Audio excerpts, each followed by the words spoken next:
Everyone, কেমন আছো তোমরা সকলে? আশা করছি খুব ভালো আছো। আমার নতুন একটি ভিডিওতে তোমাদের সকলকে জানাই অনেক অনেক স্বাগত, অনেক অনেক ভালোবাসা। আজকে সকালবেলা কিন্তু বেরিয়ে পড়েছি হাঁটতে, আমি আর দিদি। তো দেখো, দিদির হাতে রয়েছে আম, আর এই যে জায়গাটা দেখতে পাচ্ছ, এই জায়গাটাই কিন্তু আমার শাশুড়ি মা বিকালবেলায় দোকান দেয়। আর এখন যেহেতু আমের সিজন, এখন সকালবেলা হাঁটতে বেরোলে গাছের নিচে যে আম পাবো এই আশঙ্কাটা কিন্তু আমরা করতেই পারি। আর আমার শাশুড়িমা ঘুমাচ্ছিল, ওই জন্য আর আমি মাকে ডাকিনি, আমি আর দিদি দুজনেই বেরিয়ে পড়েছি হাঁটতে। প্রতিদিনই সকালবেলা ভাবি যে বেরোবো, কিন্তু বেরোনোই হয় না, কিন্তু আজকে বেরিয়েই পড়েছি। সকালবেলা হাঁটাচলা করার পরে বাড়িতে এসে প্রথমে উঠোনটা ঝাড় দিয়ে নিয়েছি, আর তারপরে স্নান করে ফুল তুলেছি। যেহেতু আজকে বৃহস্পতিবার, ঘরে পুজো দিতে হবে, তো তারপরে কিন্তু রেডি হয়ে পড়েছি পড়াতে যাব বলে। আর এই দেখো, আমাদের গাছের কিন্তু পেঁপে কত সুন্দর রং হয়েছে। আমার হাজব্যান্ড যেহেতু আর কয়েকদিনের মধ্যে আসবে, তো এই পেঁপেটা যদি রেখে দিই না, তাহলে না পোকা হয়ে যাবে। যাই হোক, খেয়ে ফেলতে হবে। আর এখন বসিয়ে দিয়েছি চা, পড়াতে যাওয়ার আগে একটু চাও খেয়ে নেব। সকালবেলায় না লিকার চা খাওয়াটাই সব থেকে ভালো, কিন্তু কি করব বলো, আমাদের বাড়িতে দুধ চাই খাওয়া হয়। পড়াতে তো চলে এসেছি, কিন্তু ও এখনও ওঠেনি। কি করব বলো, বসে রয়েছি। আজকে বেশ খানিকক্ষণ বসেছিলাম, ও ঘুম থেকে উঠবে তারপরে তো। আর পড়ানো হয়ে গেল এখন, আর এখন চলে যাচ্ছি আমি বাড়িতে। ওই 1 ঘন্টা 45 মিনিট কি 2 ঘন্টা মতো আমি টিউশনি পড়াই, আর বিকালবেলা আবার পড়ানো আছে।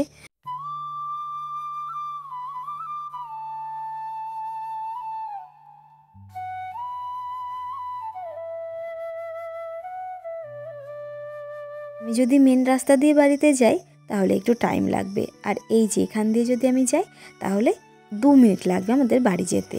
এইমাত্র আমি পড়িয়ে আসলাম। তো সকালবেলা গেছিলাম 7টার দিকে, আর এখন বাজে প্রায় 9টা 10 কি 15। তো যাই হোক, বাবা বাজারে গেছে, বাজার থেকে দেখি কী কী নিয়ে এসেছে, এখন রান্না করতে হবে। তো চলো যাওয়া যাক। আর আজকে সকাল থেকে না আকাশটা বেশ পরিষ্কার ছিল, কিন্তু বেলা বাড়ার সঙ্গে সঙ্গে আকাশ আবার মেঘলা হয়ে যাচ্ছে। তো টিউশনি পড়িয়ে চলে এসেছি, আর আমি প্রতিদিনই পড়ানোর পরে বাড়িতে আসার সঙ্গে সঙ্গে রান্নাঘরে চলে যাই। আর দেখো কত বাজার করে নিয়ে এসেছে বাবা। আর এই দেখো, আজকে এনেছে চুনো মাছ, আর এই চুনো মাছটা আজকে বেগুন আর আলু দিয়ে রান্না করব। শুধুমাত্র কাঁচা লঙ্কা দেব। একটা সংসারে পুরুষ ছেলে যতটা দায়িত্ব কর্তব্য থাকে, একটা মহিলারও কিন্তু তাই থাকে। দুজনকেই কিন্তু একসঙ্গে কাঁধে কাঁধ মিলিয়ে কাজ করতে হয়। জানি না কথাটা কতটা সত্যি বললাম। তো দেখো বন্ধুরা, এখন কিন্তু মা ফুচকা ভাজার জন্য আটাটা সকালবেলায় মাখিয়ে রেখেছে। এই যে এখন মাখিয়ে রাখছে, পরে সেটা ভালো করে লেচি কেটে তারপরে বেলবে। এদিকে আমার ভাতও হয়ে গেছে, আর তরকারিটাও কিন্তু বসিয়ে দিয়েছি, সেটাও প্রায় হওয়ার মতো। সেরকম কোনো মশলা টশলাই কিন্তু তরকারিতে দেওয়া হয়নি। আর মা কিন্তু আম জ্বালাচ্ছে। দেখো, আমাদের বাড়িতে প্রচুর আম শক্ত দেওয়া হয়েছে। মা বলে যে যখন আম থাকবে না, তখন এই আম শক্তই খেতে দেখবি কত ভালো লাগবে। আর এদিকে দেখো, আমি কিন্তু স্নান করে চলে এসেছি পুজোর এখানে। আমার পুজো দেওয়াও কমপ্লিট। আর আজকে যেহেতু বৃহস্পতিবার, আর বৃহস্পতিবারে কিন্তু পুজো দিতে একটু বেশিই টাইম লাগে, কেননা ঘরটা পাল্টাতে হয়। কিন্তু সকালবেলায় দুব্বা, তারপরে বেলপাতা, তুলসী পাতা সব কিছুই তুলে রাখি। আর আজকে কিন্তু তোলা হয়নি, ওই জন্য আমি পুজোর আগেই তুলে নিয়েছি। আর এখন যাচ্ছি বাবার ওখানে। তো হিমসাগর আম গাছ আছে, আর আম কিন্তু পেকে গেছে, তো সেই কারণে মা বলল যে দিয়ে আয় তুই আমগুলো। আর আজকে না ওয়েদারটা ভীষণই মেঘলা, তো সেই কারণে মা ফুচকাগুলো কিন্তু দেখো একটু কড়া করেই ভাজছে। রোদ থাকলে এত কড়া করে ভাজতো না। আর কি বলো তো, কড়া করে ভাজলে না তেলটাও অনেকটাই বেশি লাগে। যেখানে 1 প্যাকেট তেলে হয়ে যায়, সেখানে 1.5 প্যাকেট তেল লাগে। কি আর করা যাবে বলো।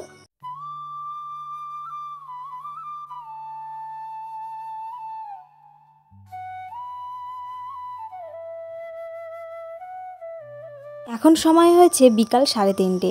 আমি একটু দোকানে গেছিলাম, দোকান থেকে দেখো সয়াবিন, তারপরে জিরে আর 2টো গজা এটা নিয়ে এখন যাচ্ছি বাবার ওখানে। একটা লক্ষ্মীদিকে দেবো, আর একটা গজা আমি খাবো। আর দিদি কিন্তু ঠিক টাইম মতনই চলে আসে।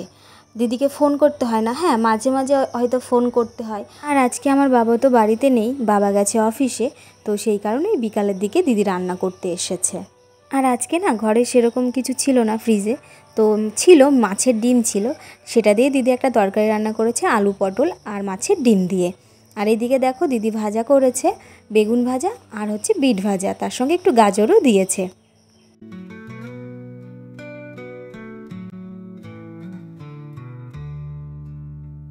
আজকে না মায়ের দোকানে যেতে একটু দেরি হয়ে গেছিলো, ওই জন্য মাকে একটু হাতে হাতে করে দিচ্ছিলাম।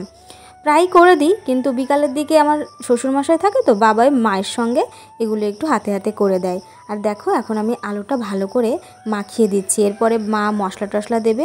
আর আগে না আমি আলু মাখিয়েও দিতাম, কিন্তু ইদানিং আমি দেখতে পাচ্ছি যেহেতু লঙ্কার গুঁড়ো দেওয়া হয় সেই জন্য আমার হাত জ্বলে, আর সেই কারণে আমি মাখিয়ে দিতে এখন পারি না। আর এই দেখো ফুচকার গাড়িটা এখন রেডি হচ্ছে। এখন বেজে গেছে বিকাল 5:30, আর এখন কিন্তু আমি যাচ্ছি একটু মায়ের দোকানে। আর আজকে বিকালবেলা আমার পড়ানো নেই, তো সেই কারণে একটু যাচ্ছি। আজকের পড়াটা আমি শনিবার কি রবিবারে পড়িয়ে দেবো, তো চলো যাওয়া যাক। বিকালবেলায় না একটু হাঁটাচলা করতে বেশ ভালোই লাগে, কিন্তু কি করব বলো, আমি সেরকম না সময় পাই না। আর আজকে যেহেতু আমি পড়াইনি, আজকের পড়াটা অন্য একদিন আমি পড়িয়ে দেব। আমাদের বাড়িটা না একেবারে পুরো শহরেও না, আবার গ্রামের মধ্যেও না, কিন্তু জায়গাটা বেশ ভালো লাগে। আমার শ্বশুর বাড়িটাও এরকম জায়গায়, আমার বাপের বাড়িও এরকমই জায়গায়। আর দেখো বন্ধুরা, আমি কিন্তু এখন চলে এসেছি মা যেখানে ফুচকা বিক্রি করে সেখানেই। আর এখানে আবার মেজো জ্যাঠা শ্বশুর আর আমার শ্বশুরমশাইও কিন্তু ছিলেন।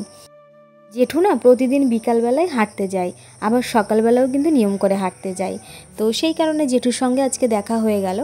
আর আমি এসেছিলাম এখানে ফুচকা খেতে, আর আমারও কিন্তু ফুচকা খাওয়া হয়ে গেছে, আর এখন কিন্তু চলে যাচ্ছি বাড়িতে।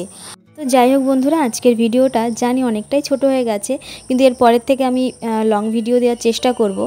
আর আজকের ভিডিওটা তোমাদের কেমন লাগলো অবশ্যই কিন্তু কমেন্টে জানাবে। আর যদি আমার ভিডিওর কোনো কিছু তোমাদের ভালো লেগে থাকে তো প্লিজ তোমরা আমার চ্যানেলটি সাবস্ক্রাইব করো আর আমার পাশে থেকো। দেখা হচ্ছে তোমাদের সঙ্গে পরবর্তী ভিডিওতে, ততক্ষণ ভালো থেকো, সুস্থ থেকো।